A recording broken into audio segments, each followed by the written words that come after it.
Hey folks, welcome to another top 10 list in Streamyard. Wait a minute, and it's not live. What's going on?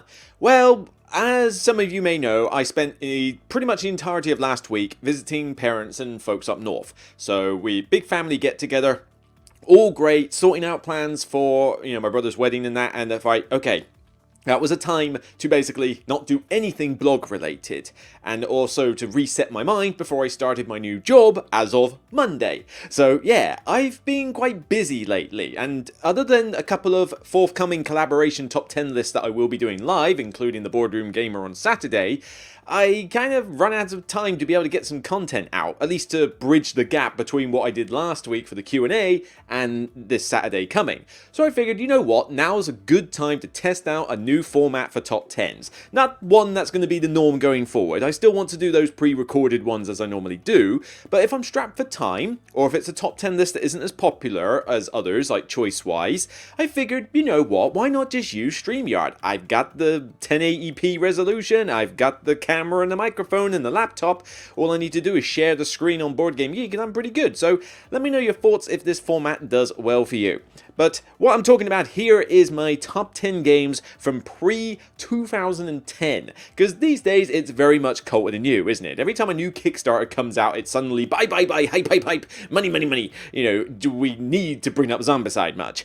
But even then, as much as I do like a lot of new games, I am starting to get to this point where it's like, okay, come on, you've got to really show me something good here in order to make me dislike something that's older. And I figured, you know what, why don't we give a little bit of respect to some older titles? I was kind of umming and ahhing as to which year to do, and I figured pre-2010 is good enough. 12 years ago, 12 years of games that we're not including on this list. So the latest year that any game on this list can come out is 2009. So we are not exactly talking ancient games here, but let's be honest, if I did this list for something like pre-2000, I think I'd struggle to make a top 10. There's not a lot of old games that I would say, oh yeah, these are ones that I can give hype and praise to now. There are a few, but, for the most part, I figured pre-2010 was better. Why am I doing this solo? Because collaborators wanted to do other lists, as you will see forthcoming. So that's about it. Without further ado, let's get cracking. Okay, so my number 10 is an abstract game. So we're talking pure abstract, but it's a really solid one. A series of games came out called the GIF series, GIPF, and all of these abstract games were basically named completely stupid, weird names that don't make any sense. Don't ask me where the designer got these names from, they're just weird. But I figured that I definitely had to put this one on the list because this is my favorite of the GIF series, and that is a great game called Yinch. Yinch is this really cool abstract where it's basically the concept of 5 in a row. So with this one, you have to get, well, what did I just say? 5 in a row. Are you paying attention? You have to get 5 of these chips in a row in order to take one of your rings off the board, put it to the side as a score marker, and the first one to do it 3 times wins. It's cool that when you take a ring off, you're essentially saying I'm winning the game, but I'm also getting slightly weaker. But here's the twist. You essentially move these rings across this grid map, and every time you go over a chip, it flips over. So, oh my god, this is like a weird kind of online version of this, but let's find the more pretty version here. So, when you move these rings over the pieces, they flip over, so white and black. So you've got to be able to maneuver them in such a way that you can flip these things so that you get something like this at the top, where you can see 5 white in a row. So your opponent's doing this, constantly these counters are flipping, and you can sort of plan ahead, but then your plans can get messed over. You can strategize, you got to be tactical, you got to be sneaky, you got to try and hide a little cool move every now and again. It's a really solid abstract game, and it's still in my collection. I still have it down there. It just doesn't get a lot of plays, mainly just because of the fact that, oh yeah, I can't exactly, you know what I mean? Use 2-player games as often as I would like. But still, a really cool, fun game. I would definitely recommend this for anybody who is an abstract fan. You should still be able to get a copy of it without too much trouble. Looks beautiful. Lovely, chunky, baked-like pieces. Always nice to have. And not to say I don't like any of the other GIF project games, but this one is definitely a highlight for me. So for that one, my number 10, Yinch. My number 9 is a classic among party games. This one I still give props to, even though a new version or spin-off of this one came out in January actually. Well, I reviewed it in January, I think it came out a couple of months before, but that spin-off is good. I still slightly prefer this one, and yes, there are a bunch of other games that have stemmed from this card mechanic, but this is the original, the daddy of them all, which is Dixit. Dixit is still a solid, fun family game. I love this picture card mechanic. It's so good. I love the idea of a picture speaks 1,000 words. When I play something like Codenames, I hate the fact that I gotta think, oh, does this word link to this one? I don't know. Well, then what am I supposed to do? I get bored doing that. They feel really restrictive. With a picture though, you can do whatever you like. Not only do you have the most gorgeous of illustrations, which is essentially, as I keep describing it, Tim Burton on crack, but the great thing with this is that you select a card, give a clue about the card, and then a single word clue, and then other players try to think of a card from their hand of cards to put down to fool other players into guessing their own. So, I mean, I could put down, say, I don't know, dance with this middle one here with the ballet shoes, and somebody else, other people will have to try and think, well, what other card in my hand can I think that relates to dance? And then you lay them all out, and everybody picks which card you like, but the clue giver doesn't want everybody to get it right, but they don't want no one to get it right either. So you got to find that little healthy balance, and that is always a good thing. Now, the flaw of this game, compared to certainly that spin-off, which was stellar, by the way, check out my review on that, is that you can get some AP issues where people will just not hurry up and come up with a clue. Not to say it's easy. It's hard to come up with a clue for this game. It really is. But the quicker you can do it, the better. It tends to hold the game up. I've got the Odyssey version, which has, like a capability of doing something like 12 players in this game. Not that I often want to play this game with 12 players, honestly. I think like 6 is a pretty good sweet spot. And even so, I've got cards after cards. Where is Dixit, actually? I think it must be downstairs with all my Libellude stuff, in fact. But I've got multiple expansions for this game because you can get so many cards. It's ridiculous. All the cards in the world for this game. But I still really do give this one props. It's just one of those games that works well with any type of group. Yes, okay, you have to be willing to try something a little bit different and be willing to be put on the spot, in a sense, with coming up with the clues, but I find it just goes over so well, particularly when I'm playing it, and I like to do the classic, this card reminds me of X person at the table. I did it with an old girlfriend once. Hey, don't worry, that's not why they're an ex, but I did it with an old girlfriend when I was visiting our family for the first time, and it was just great to see these cards come out with, like, crows and witches and stuff on it, and it's like, what exactly is this family trying to tell me here, hon? Eh? I was a little bit concerned about their thoughts of you, but it generates a lot of laughs. I still really enjoy it. Yes, other games have come out that have supplanted the card, well, not supplanted this, but in a sense, taken that card mechanic and done wonders with it, like Mysterium or Detective Club, but this is still the daddy, the original daddy, and I gotta give it good props for that. So, Dixit, number 9. My number 8, yes. Now, we're going on to worker placement here, and there's not as many worker placements as you might think that come out from pre-2010. Well, actually, maybe there is. I don't know, not that many good ones that I can think of anyway. But this one is still in my collection, literally down there. I can see it on the shelf. It's an old classic, very simple, doesn't even use a theme that I particularly like. It's all I get to build a church. Woohoo, yay, build a church. But the fact is that it uses a mechanic that no other game has used. Why? Now, I can think of why. There is a bit of luck to this mechanic, which I think probably puts off a lot of Euro gamers, like, as of now. But honestly, you've got to give props to Pillars of the Earth. Pillars of the Earth is still good fun to play. I really enjoyed this worker placement game, enough that it's still in my collection. Ken Follett, whatever, I don't care. I've never read the books, I mean, have you? But from Cosmo Game, and look at that.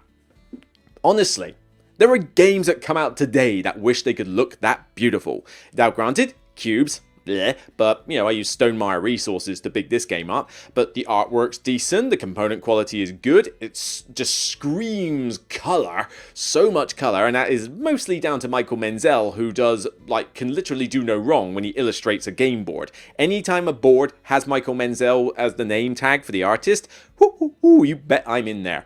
But this is just such a simple game. You essentially are just building the church, and you've got worker placement spaces to get the resources and use workers to churn those resources into points while the cathedral slowly builds itself. There's a few different actions around the board for getting the king's favor and getting these special cards, but for the most part it's a fairly straightforward system.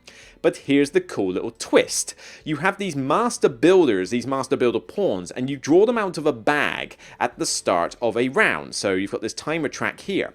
And you draw them in secret out of the bag, and then whichever one you pull, let's say you draw the green one first, green player could put that pawn on the table first to get an action. Fantastic! But they're going to pay 7 gold to do it. And that is what this track does at the bottom. It tracks your money. So if you come out first, yes, you get to go first, but maybe you didn't really want to spend 7 gold for this. So you might decide to wait, but if you wait, that pawn doesn't get to act until everybody else has already started acting. So then you draw another pawn, blue this time, and blue gets to decide, do you want to go next? In which case, pay me 6 gold. Well, pay the bank 6 gold, not the players. And so the later it gets drawn out the bag, the less it costs, but then the spaces might get taken up by other players. Yes, there's an element of luck there. Oh my god, God forbid you can't have a tiny bit of luck in some games. But as I say, this was what, like 2006, I think? This is like fairly oldish.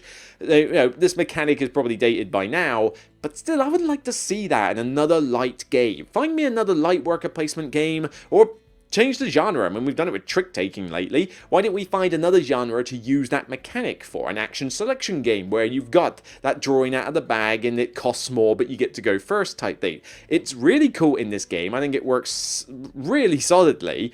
And if somebody wanted to play this game, I would happily play it. The rules are super simple. It looks drop-dead gorgeous. Good production quality, even to the extent of having this pointless, building block cathedral to essentially mark the game counter, the timer. So, yeah, a couple of wasted components there, but hey, I'm not going to complain if it gives you a really cool start player marker. And to be fair, there weren't that many games before this one that I'm aware of that use such a funky gimmick to register the timing of the game. So, really solid, really still enjoy this one. And I know some people will go, well, what about Lords of Waterdeep and that? And it's like, I think Lords of Waterdeep came out after 2010. I'm pretty certain it did, because it must have been like 2011, maybe 2012. 13 a page. Well, put it this way, it wasn't on the search engine when I did my research, so cut me some slack. Okay, we're going to one of the all-time classics here. One of the all-time classics. I've talked about this game many a time. It is in a crate up there. It is, well, if you imagine that Dixit started the whole card game mechanic, this one started the deck building mechanic, or at least to the point where it became an absolute phenomenon. Of course, I'm talking about I almost said Dixit then. Nearly had myself. Dominion. Dominion is still a solid deck builder. Okay, there's a ton of games out now that have done this kind of thing, but I still would happily pull out the crate up there with a small collection of Dominion cards. I think it's got Dominion, Intrigue, and about 3 expansions in it, and play it. It's good fun. It's nice to be able to take a game that is super simple and just churn out a nice quick deck builder. Because most other deck builders are not fast unless you're playing something like Star Realms, I guess, and possibly Runestones. But even Runestones can take a little while. This one is just quickly take the deck. It's nice and fast, regardless of whether you throw in some expansions and use different decks. Now, the artwork is atrocious. Case in point. Look at this. Oh my god. And that's not even the worst example of some of the artwork in this game. But it's just really clean, really simple. Yes, it's dry as a bone. I don't really care, because most deck builders kind of are. I just really enjoy... Whoa, what's somebody done with those tokens there? I'm not entirely sure. But you just basically get the gold, buy the cards. You've got 10 different types of cards to pick from, and you go with it, really. So, the adventurer does this, the chancellor does this, the seller does that, gets you actions, get you buys, and then you buy victory point cards. Nice and simple. You can churn this out in about 30 minutes without too much trouble, and yet using all those different cards from some of the expansions. I think Seaside and Hinterlands and Guilds are probably my 3 favourite, and then Prosperity comes slightly after that. I think they're the 4 I own anyway, but just mix them up and find 10 different cards to use, and then put it away, and then find another 10, because it's that super simple. It's just clean, efficient, it's still fun to this day, even though, like I said, there are newer deck builders out. But we gotta give credit, Dominion has been one of the most #1 played games. Like the People's Choice Dice Tower, I think had it at #1 for, I lost count of how many years when I started watching them. Seriously, people enjoy playing Dominion. I know some people like to rag on these older games, saying, oh well, they're old, nobody wants to play these old games anymore, you old granddad. But honestly, I'd still play this. I'd still give Dominion some credit, so why can't you?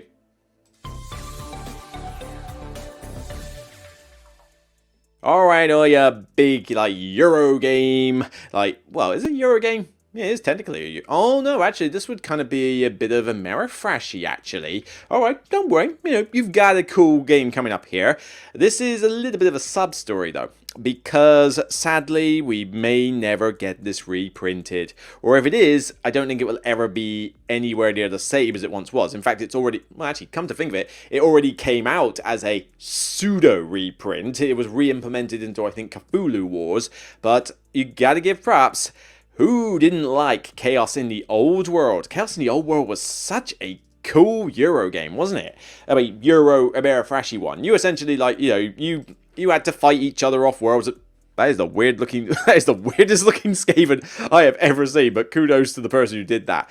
But this game, if you can find a copy of this and from somebody who isn't scalping you, you have done very well. It's like nigh on impossible to find this game now. But you basically played one of the demon gods, and you were fighting for area control on a map that was basically sort of shown as if it was made out of human skin. I mean, it's like gross for some people, but you had miniatures, and it was an area control game, kind of akin to what Blood Rage tried to do, where each faction plays very differently. If I'm playing Khorne, I am just out to beat up everybody and win battles and glory. But then if I'm playing Nurgle, I'm trying to sort of spread pestilence and sit around. Sanesh has got weird ways of tricking your opponent into helping you, and then you've got Zenith, whatever you pronounce it as, who chucks spell cards all over the place. You can win by outright control, but you can also win by these dials that allow you to win the game by another method if you basically perform your special objective as often as possible. It looks really cool. This was back in the sort of days when Fantasy Flight was really churning out some solid stuff, and people went nuts, as you can see, from playing all these, taking all these miniatures and taking them out there. I mean, that's the Lord of Change there, I believe. This gallery is littered with a ton of these things, I gotta admit. But I just enjoyed it more for the gameplay itself. It was good fun. You had these little tactic cards that you could play that essentially gave you extra power in combat but channeled special abilities. You had an event deck that humans sort of came around and messed up your day. And if you played with the expansion, the Horned Rat one or whatever it was, the Horned one, you essentially got to play as Skaven as a 5th possible faction. It's really solid. You just can't get it for love nor money, but still on my shelf. Over there, in the Fantasy Flight section, Chaos in the Old World. I've not even played Cthulhu Wars, actually. Come to think of it. I have purposely stuck with Chaos in the Old World. But, yeah, solid game. I didn't really care that much for Blood Rage. I haven't played Cthulhu Wars. I still think this one is as solid as they come. It's just a sad day that we'll never get one that looks as good. Or as, yucky, shall we say, in a gross way, but in a cool gross way, as the Fantasy Flight one. Now, speaking of things that look lucky, in a sense, we're going to a tower defense game. This tower defense game is still one that I give a lot of props to. It looks gorgeous. Piero is the artist, and he does such a good job of making this look great. Now, I get that it has been re-implemented by a game called Last Bastion. I have not played that one, and that is just generic fantasy. I want cool looking ghosts, please. I want these things. This is such a cool looking game, and it's still a fun tower defense game. You take control of a monk with a special ability, and you are fighting off all these different ghosts on a tower defense style grid. The grid basically has all these different locations arranged randomly, and on the player board, ghosts start popping out of the deck, and they do different things, and they go to different boards based on their color and their effects. You have to basically survive as long as you can by fighting them off so that they don't haunt all the village tiles, and fight them off to an extent before the main baddie, I don't know, Wing Fu or Yang Chen or whatever his name is, I forget his name, comes out of the deck, the big boss in one of God knows how many iterations the game has, and you eventually kill him off. It is hard as nails, and yes, there is an element of luck to it because you are rolling dice in order to get the symbols to kill off the ghosts. But you are supposed to play this game in such a way that you don't use the dice as that often. You're supposed to basically say, right, well, okay, I'm going to roll against this one, but I need to get the odds in my favor. Get a Buddha statue and have a ghost land on that so that it auto kills it. You use the tokens, get those tokens in front of you and use them to kill as many ghosts as you can, particularly if things like the Black Widow come out, in which case you're going to need some assistance to help you with it. I forget if that one nerfs the tokens and forces you to roll or something, or locks a die, but either way, it's not exactly easy to deal with the Black Widow. But it looks gorgeous. I mean, the artwork in this game, as I say, from Piero, is amazing. These player boards are so good, but I want to try and see if I can get some card examples. There's got to be some card examples here. Come on. I mean, the cover of the board is already good, but this is one of my old photos when I actually bothered to upload images to Board Game Geek. But here we go. So you've got here, beautiful. Look at that, gorgeous, gorgeous, gorgeous, gorgeous. Cool ghosts. Decent production quality for what was like a 2009 game? I forget actually. What was this in? When was this released? This was released in 2008, and to be fair, 2008 was a solid year for board gaming in general. In fact, I think several on this list probably came out in 2008. It was just a really cool year for games, what can I say? But yeah, definitely, I'm not sure, well, you won't be able to get a copy of Ghost Stories anymore. You'll have to settle for Last Bastion, which as far as I'm aware is just basically this with some minor tweaks. But generic fantasy? Really? Do we care about generic fantasy when we can have cool ghosts? Now, if I didn't talk about this game, you would cry foul. So from, I mean, what year do you want me to pick? 2004, 2005, 2007, 2006?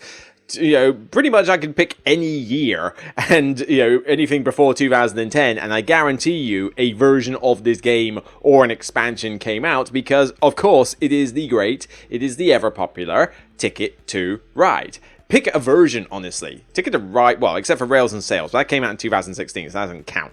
But Ticket to Ride, yeah, I bang on about this game saying it should be the #1 on Board Game Geek, and honestly, I still kind of believe that because, yeah, okay, I'm not saying it's my favorite game of all time, but when you consider how successful this has been, how easy it is for anybody to play, how any gamer of any level can enjoy this, in whatever iteration you want. Is it the USA you love? Fine. Is it Europe you like? Fine. Nordic countries? Fine. I love Ticket to Ride. It's my dad's favorite game, and it's still a big hit with, my brothers, they enjoy playing it with their kids, and I would still happily play the USA map on its own. I think Europe and Nordic countries, as I mentioned, came out in subsequent years. Nordic country in particular I really liked, but just the simplicity of this game. It's basically rummy, but laying down train tracks to connect routes from A to B, try and block your opponents, try not to get blocked yourself. Dirt simple. The fact that this game pulls in so many people from like non-board gamers, full board gamers and that in general, it's just, you cannot argue how much this has done for the hobby. Is it my favorite game from before 2010? Well, obviously not, because there's 3 more to talk about here. But it's still one of my favorites, and it is one of the biggest best-selling evergreen games that has come out into existence. I'm sorry, move over Gloomhaven, you giant niche Euro giant crate box thing of a game or whatever that most people probably haven't played or even barely scratched the surface of. Come on, Ticket to Ride is the sort of game that deserves mention in the history books. That's the one that should be at #1, not Gloomhaven. And I know a lot of people are going to disagree with me on that, but come on, can't you see where I'm coming from here? Ticket to Ride, still awesome. My number 4. Right, we're going back far, far, old. You're probably thinking, come on, Luke, you're doing pre-2010 and they're mostly in the noughties. Well, Yeah, because most games that got good for me were in the noughties. Now, granted, there is another game that came out in the 90s. I mean, it's not on my list. Spoiler alert, Magic the Gathering was a 1990s game. And yes, that is really good. It would probably be in my teens. I still like Magic the Gathering. But this one, even though I have a 2008 version, this one I think came out in 1977 as the original version of the game. So come on, I'm choosing an old game here, and you've probably guessed it's Cosmic Encounter. Cosmic Encounter, this is the version that came out in 2008, but honestly, pick whatever version you like if we're talking about old games. It's essentially the same game, just with some minor tweaks and obviously some production quality differences. Oh my god, have you seen some of the older ones? But this is just a crazy, mad, bluffing diplomacy game of conquer planets. Get your things on a bunch of planets and win the game. Except that doesn't sound too complicated, does it? But you have to basically take an alien with a game-breaking special power and fight against other players. You don't know which player you're going to be fighting, and you certainly don't know who's going to help you and who isn't, because you ask other players to help you. You have cards that do weird and one-to-the-full effects. They attack, you can negotiate, maybe I don't want to attack you. Maybe we want to have a peaceful exchange of colonies. You take a planet, I take a planet. You betrayed me, I'm going to kill you now. It's that kind of reaction. But all these aliens that you've got for this game now, even the base set aliens are fantastic. But, as they released more expansions, you've got these crazy aliens with the most ridiculous of game-breaking special powers. It's a shame that these pictures won't help me in finding some good examples of a cool alien. What have we got here? Reserve. So yeah, as a main player, after encounter cards are revealed, you can use this power to play an attack card of 6 or less from your hand as if it was cards of the listed value. So, you essentially get to play additional attack cards as reinforcements. People then think, oh, you could have a surprise up your sleeve if I decide to attack you. But really, the main fun of this game is the idea of going, right, I'm attacking black here. Who wants to help? Who'd like to come and help me, eh? Come on. Yeah, what about you? You get to invite. Yeah, you don't get to come and help me.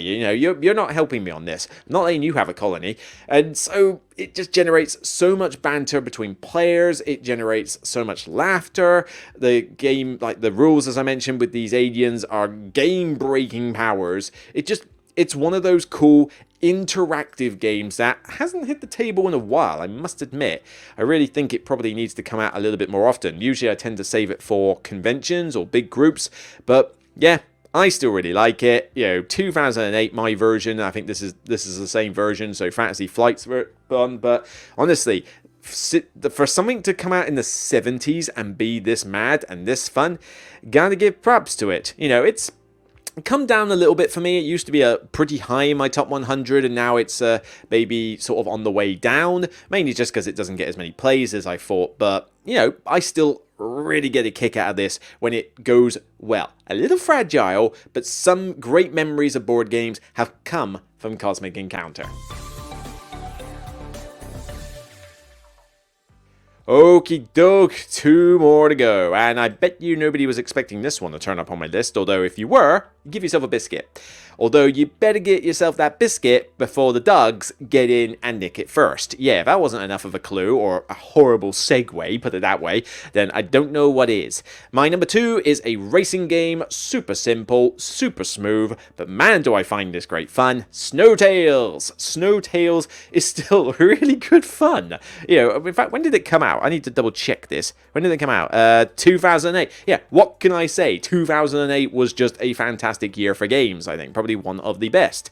But yep, Snowtails, very straightforward. You have this track that you make. It's modular. It's just basically an ice flow track, and it doesn't come with a cat, although that is pretty hilarious. And you essentially have your sled, your dog sled, that you have to maneuver around things like trees and corners, sharp turns and hairpin turns and crevices and stuff like that, and you're trying to win the race. Okay, that sounds pretty easy. What exactly is the big deal?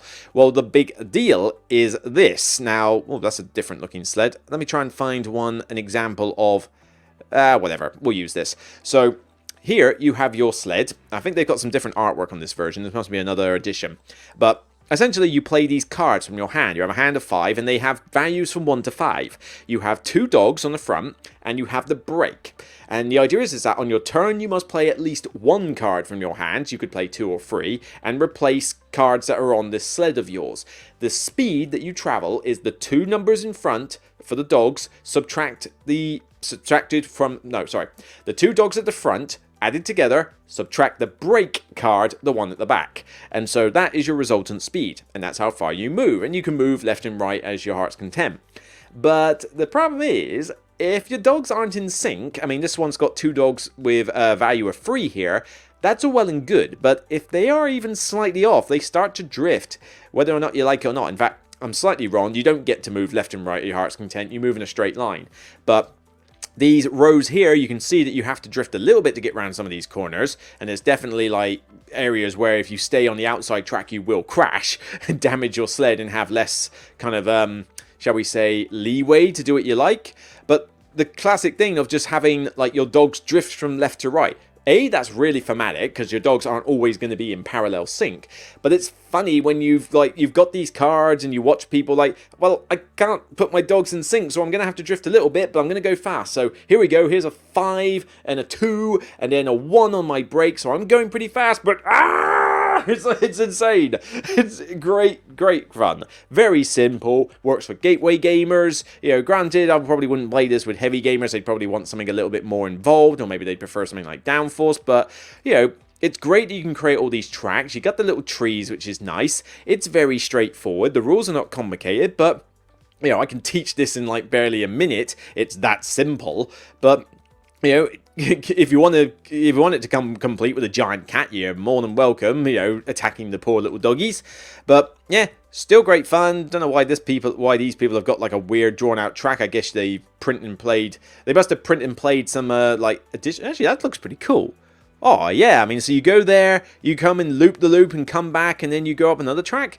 Oh sweet, I'd love to buy some of these if they were actual like real promos. I wouldn't want my track to look like this, but that's a pretty neat idea, whoever created that. But, as I say, I digress. Still a really good racing game. One of my favourite racing games that there is. And it's just, like, good, simple fun. And who doesn't want to go husky dog sledding? I know I do. Tell me about it. Now, I'm sorry, Eric Summerer, you're gonna have to do your, like, patented yell because I am definitely putting this one as my number 1. Now, granted, I have a fancy-looking version on the shelf, which came out in 2016, but this game originally came out in the year 2000, and this was probably the first major modern board game, other than Magic the Gathering, that I started playing was before board games were like a thing in my life. You know, I was playing this during the days when Steve Jackson games were like super popular. But this one always got my vote as for like, oh yeah, this is my favorite one to play. Can we play this more? And that is the great classic of Citadels. I really enjoy this game. Now, this is the classic looking version that Windrider, I think, brought out the classic version, but you know, you can get the coffin box one that originally did.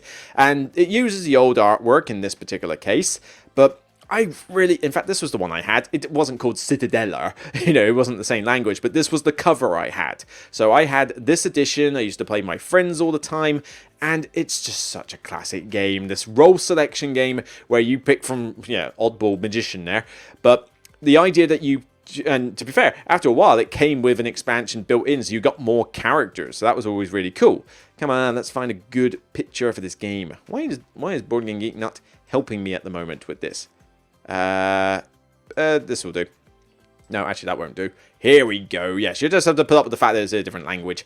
But you have these 8 rolls, and you take out so many rolls out of the round, depending on the player count, and then the first player looks at the rest of these rolls and goes, I fancy being the magician today. I'll take this roll. Passes the hand along, and they choose a roll. And it's like, I'm going to be the thief. I'm going to be the assassin. I'm going to be the bishop. And everybody's picked a roll. You go around, and then in order from 1 to 8, you reveal those characters. And when it's your turn, you get to take money, draw cards maybe, build buildings, which is your object for the game, build the most valuable city. But you also get to trigger the special power for that character. Go assassinate another character, steal money from them, swap your hands, take the first player marker, be protected from the warlord, because the warlord likes to go blow stuff up, get more money with the merchant, or get more cards with the architect. They've all got some really cool ability, they're all useful, but it's a case of, well, how many characters do I get to pick from? I mean, if I go last in a round, I've barely got 2 characters to choose from.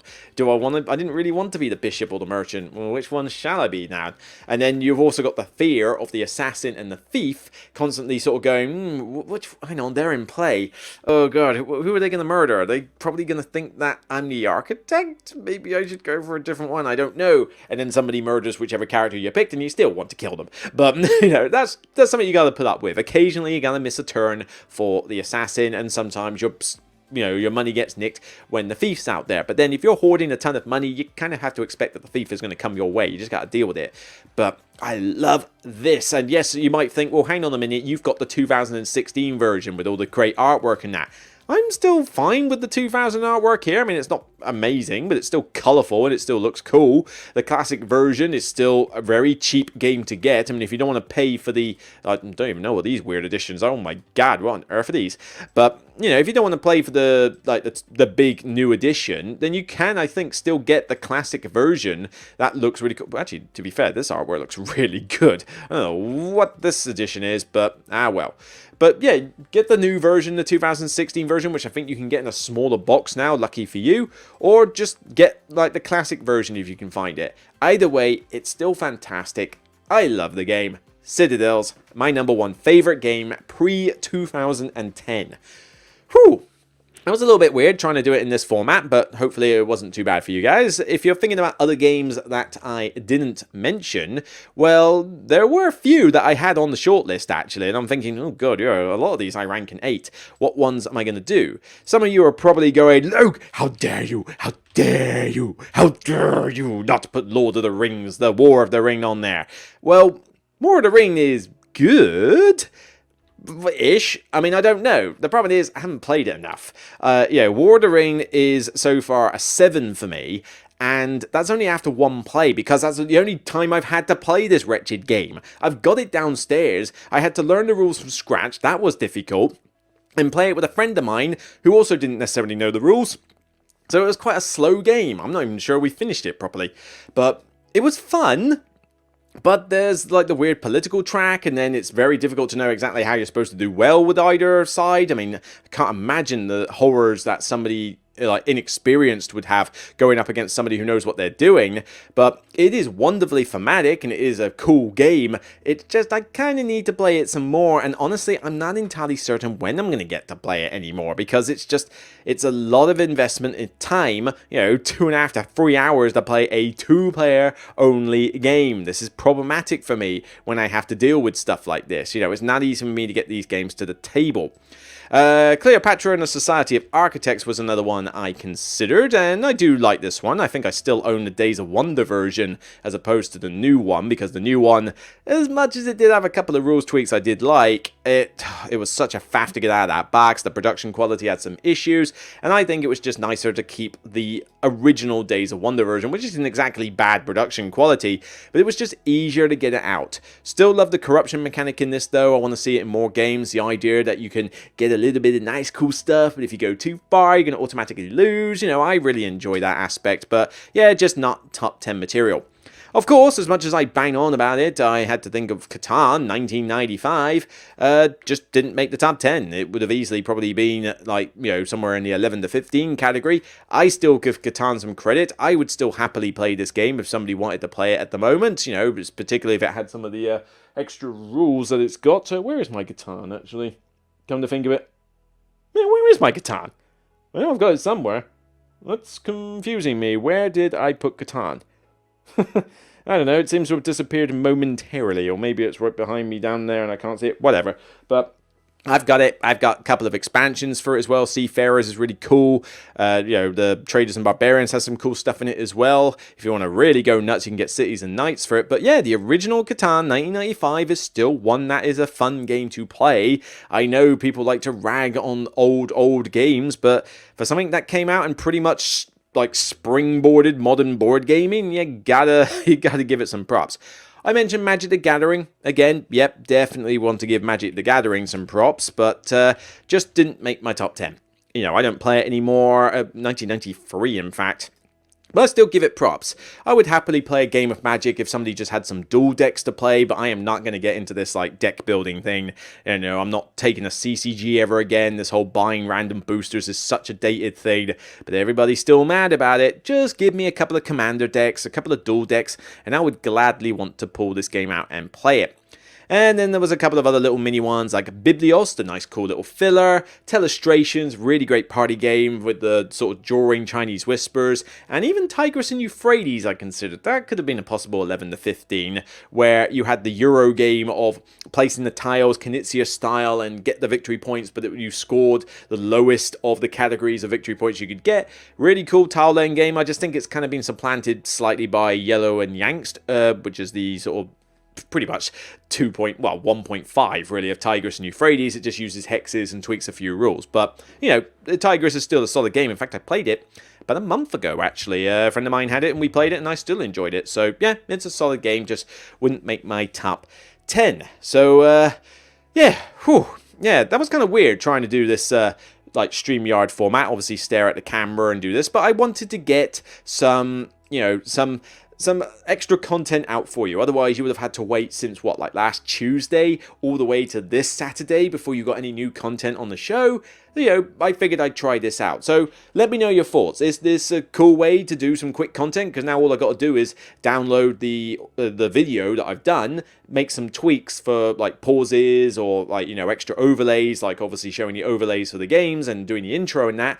But should take me barely any time compared to doing a full top 10, properly done in the other room. So I'd be curious to know if this format works for kind of like a a trimmed down version of a top 10 list. I could reserve this maybe for top 10 lists that aren't as popular with with the Patreon choices, or ones that are a bit more simpler, like say top 10 Fantasy Flight, top 10 Olderak, top 10 from X Designer, that kind of thing. Those sort of ones that don't necessarily warrant a full-on proper big budget list. I don't know. Let me know your thoughts. Until next time, though, you can check out more top 10 lists that I've done, including the solo games and solo Euro games that I did with Mark Dainty, both of them live on stream. Check those out. Great lists, great collaboration, and definitely worth your time. Until next time, though, remember as always, it's only a game, whether it's old or new. Take care, and see you soon.